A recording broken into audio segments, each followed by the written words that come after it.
Ahoj, všechny zdravím.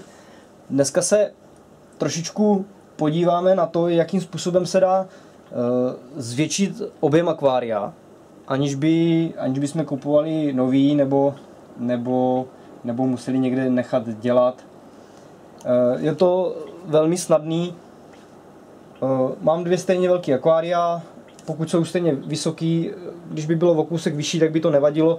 Problém potom bude v tom, že ta hladina bude vyrovnaná, protože vlastně si z těch akvárií pomocí takovéhohle účka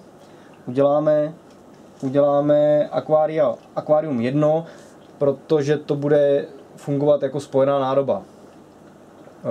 V podstatě stačí jakákoliv trubka.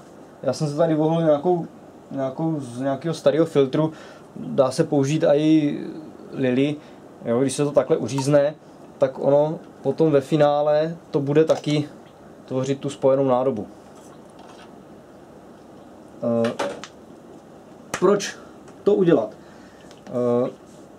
Mám dvě akvária a chci mít větší objem, větší prostor pro krevety. Ono to bude fungovat jako takový průles. Pokud bych použil třeba větší trubku o průměru 10-15 cm, jo, tak tím může proplavat i velká ryba a můžu si s tím spojit třeba 200 nebo i 200, když budu mít 200 litrový akvária vedle sebe, tak zaženu nějakou průhlednou trubku nebo nějaký koleno a tímhle tím způsobem to spojím a udělám tam takový průplav bez jakýkoliv zásahu do akvária. Tam akorát jedna věc, je dobrý, aby to bylo průhledný, aby se dobře kontrolovalo to, zda tam není vzduchová bublina, jo? Protože teďka, když to tam jenom tak položím, tak samozřejmě mě to vyplňuje vzduch a žádný průchod se nekoná. Takže tomu mě poslouží vzduchovací hadička a jednoduše odcucnu ten vzduch.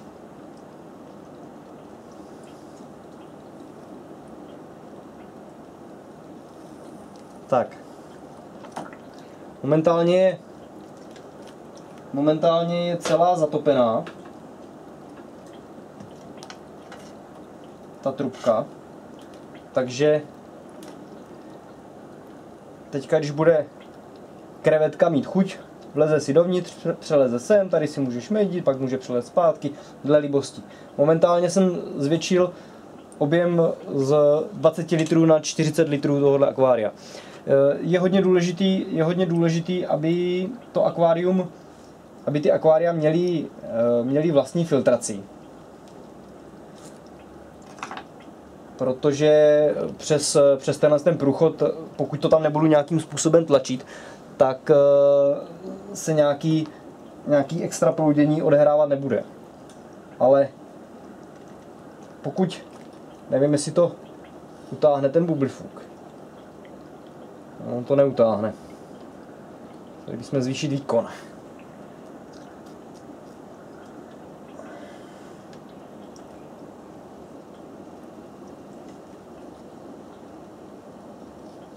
Bych vám ukázal,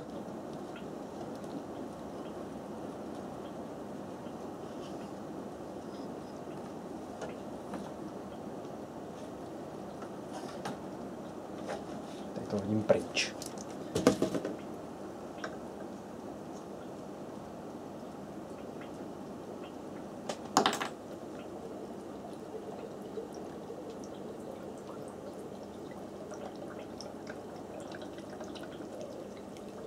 To mě to asi fungovat nebude, že?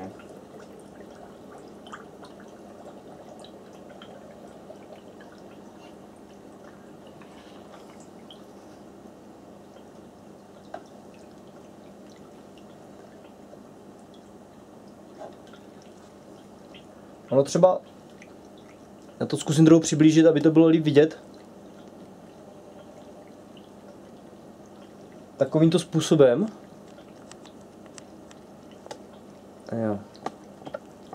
Jo, takovýmto způsobem se dají ty akvária jakoby přečerpávat z jedné strany na druhou. Ono to chtělo trošku poladit, ale rozhodně to fungovat bude.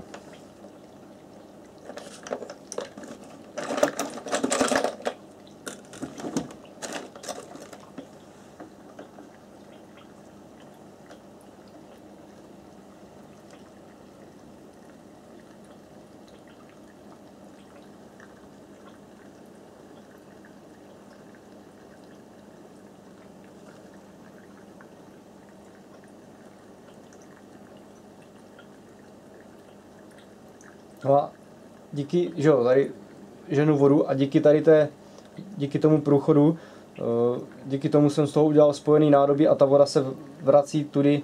Tady je to i na drobných částičkách vidět, že to je vyloženě, to je nasávaný a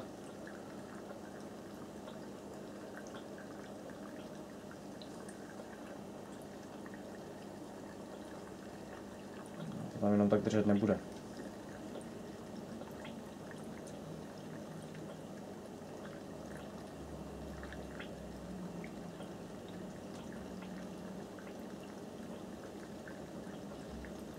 Jo, ty hladiny jsou pořád úplně stejně.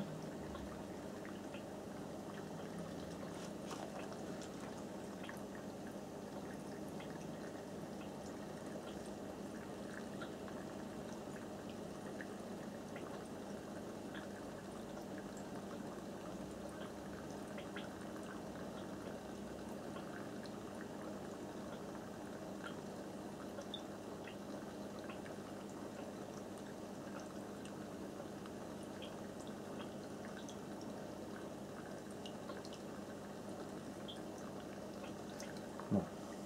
Tak to je asi tak všechno, co jsem vám chtěl ukázat a poradit tady tuhle vychytávku.